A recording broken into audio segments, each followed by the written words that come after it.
Saiu uma reportagem na Reuters falando que as condições do mercado brasileiro afastam as companhias aéreas internacionais do nosso país, mas calma, calma, vou te explicar, tá? Isso também foram palavras aí de um dos chefões da Airbus. Vamos entender o que ele falou para você não chegar já nos comentários aí sem ver o vídeo. Vamos lembrar algo importante: companhias estrangeiras não podem fazer voos domésticos no Brasil.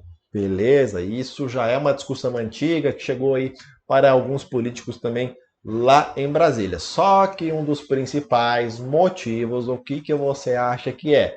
É a falta de interesse das próprias companhias aéreas em operar no Brasil. Eu sei que não pode, eu já comento sobre isso.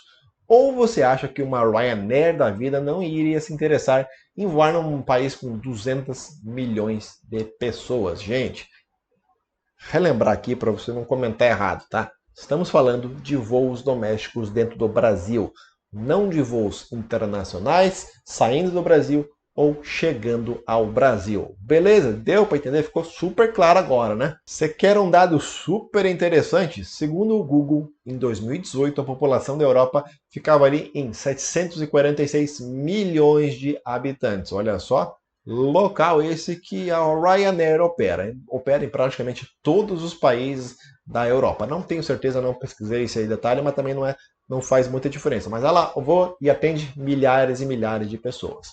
Na reportagem da Reuters afirma que no ano de 2018 foi derrubada uma regra que limitava o estrangeiro brasileiro. Aqui no Brasil a gente também está falando especificamente de companhias aéreas, justamente na tentativa da maior concorrência no mercado, e parece que algo não deu muito certo. Sabe por quê?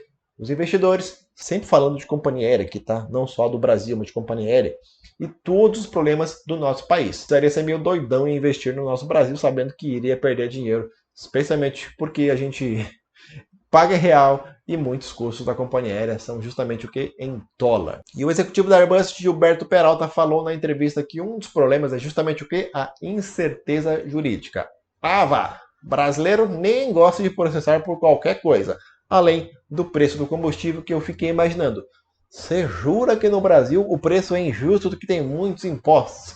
Você jura? E no Brasil se processa por qualquer coisa e muitas vezes se ganha uma ação sem o menor sentido. Obviamente, muitas vezes as ações são válidas, né? Você processa com uma coisa justa. Mas o serviço prestado pelas companhias aéreas brasileiras, gente, não é 1000 vezes pior do que as companhias aéreas pelo mundo. Quem já viajou aí pelo mundo bastante, sim, sabe. Quem é passageiro frequente sabe do que eu estou falando. Eu já tive voo cancelado. Eu fiquei mais de 12 não, mas eu fiquei umas 9 horas no aeroporto. Não processei. Já tive voo que precisou trocar de horário por um horário péssimo. E aí não tinha muito o que fazer tal. O que aconteceu? Não processei. Problemas existem, mas claro que o brasileiro adora tentar ganhar um dinheiro de uma maneira mais fácil. Não estou generalizando, mas boa parte. Quem é passageiro frequente aqui no Brasil acaba entendendo melhor um pouquinho essa situação das companhias aéreas, seja ali na questão do mau tempo, ou seja numa manutenção do avião que precisou ser feita, né? Ainda bem que a manutenção foi feita em solo, né? Imagina se o problema acontece no ar. Só que, claro, a conta vai chegar para todos os passageiros, ou você acha que o dinheiro pago das indenizações vai sair do bolso da empresa, né? Porque tem gente que acha que a empresa que vai pagar os impostos, né? Mas enfim, é outro lado da sociedade. O Mestre das Milhas, que é um blog bem bacana, um site, blog, levantou uma questão bem interessante que eu vou trazer aqui para vocês. Na gravação desse vídeo, no dia de hoje, a cotação do real está bem baratinha em relação ao dólar. R$ 5,45 você compra $1. Mas que beleza! E as companhias aéreas calculam os seus custos em dólares. Sim, boa parte desses custos você paga em real aqui no Brasil e eles têm que pagar em dólar. Eu vou citar dois exemplos, por exemplo, o aluguel do avião, que é pago em dólar, e a manutenção, que todas as peças também é tudo em dólar. Mas que maravilha! O site fez uma boa comparação. Por exemplo, a companhia aérea calcula o preço em dólar, lá, seja o trecho de Guarulhos a Miami, que custa $1.000. Eu sei que não custa $1.000, mas o site fez esse exemplo aí para ficar bem fácil. A companhia aérea vai colocar ali 10% de margem de lucro, ou seja, fica $1.100. Essa margem é bem alta, tá? Para a companhia aérea, especialmente na classe econômica, a margem é bem mais baixa do que isso de lucro. Portanto, a passagem ficaria ali $1.100. O cliente aqui no Brasil vai pagar quanto? R$ 5.500. Se a gente arredondar esse dólar aí para 5 para ficar a conta bem fácil.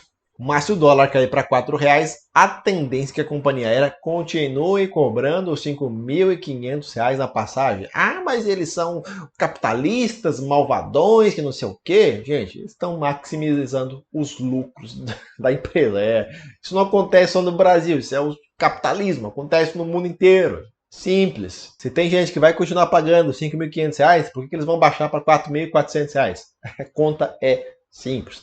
E o mestre das milhas afirma que também não adianta a companhia aérea subir o preço, com razão, especialmente quando o dólar sobe, afinal de contas, os preços ali, né, eles trabalham com uma série de variantes. O que vai acontecer? Se a demanda cair quando o dólar subir, é natural que as pessoas vão comprar menos passagens aéreas. E para a companhia aérea não é interessante que a demanda caia. Por quê? As pessoas vão gastar mais dinheiro no destino, ou seja, seja em dólar ou euro. Portanto, a passagem para a pessoa seria o menor dos problemas e muitas companhias aéreas preferem diminuir a sua margem de lucro para manter o cliente voando.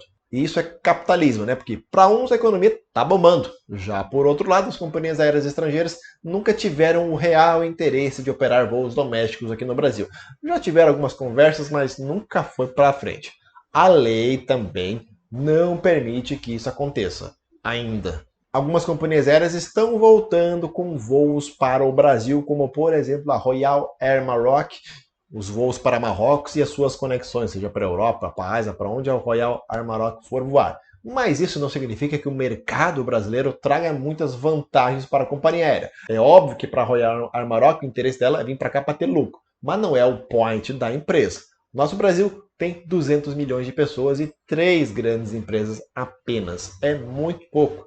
Se você procurar as empresas low cost da Europa, só estou falando das low cost, são diversas que vão entre países que não são da origem da empresa. Por exemplo, a Ryanair, que tem a sede principal na Irlanda, a Wizz Air, que é da Hungria, a EasyJet, que é do Reino Unido, a Air Baltic, que eu não lembro que país que é, e a Vueling, que é da Espanha. Sim, são regras diferentes, mas os voos de cabotagem não são permitidos no Brasil. E essas companhias elas voam entre países que não são os de origem da companhia. E a tendência é que esses voos de cabotagem não entrem em vigor tão cedo aqui no Brasil. Tem propostas, mas até agora nada. E as empresas aéreas vão continuar não querendo operar aqui no Brasil tão cedo. Agora eu quero saber a sua opinião. Você concorda que esse rapaz da Airbus aí, ele tá certo? É bom? É ruim de operar no Brasil? Daria uma Ryanair aqui no Brasil? Eu acho que não daria certo, porque a Ryanair já trabalha com uma margem muito pequena de lucro, fora as inúmeras regras que os passageiros aqui no Brasil, nossa, não iria dar certo. Já é problema que quando o brasileiro viaja para a Europa, chega lá e quer embarcar com mala de 30 quilos sem pagar, não lê regra, e tem que pagar 70, 80 pau para fazer um check-in no aeroporto. É bastante confuso. Não, claro, não são todos os brasileiros, a maioria vai muito bem informado, mas sempre tem uns que fazem essas coisinhas aí lá na Europa. Gostou do conteúdo? Também você pode deixar um like, pode se inscrever aqui no canal, caso você ainda não seja inscrito, para acompanhar os vídeos aqui do canal. Ativa o sininho aí também, que eu quero chegar a 100 mil inscritos. Vamos tentar chegar a 100 mil inscritos aí até o final do mês de julho. Um forte abraço, até o próximo vídeo. Tchau!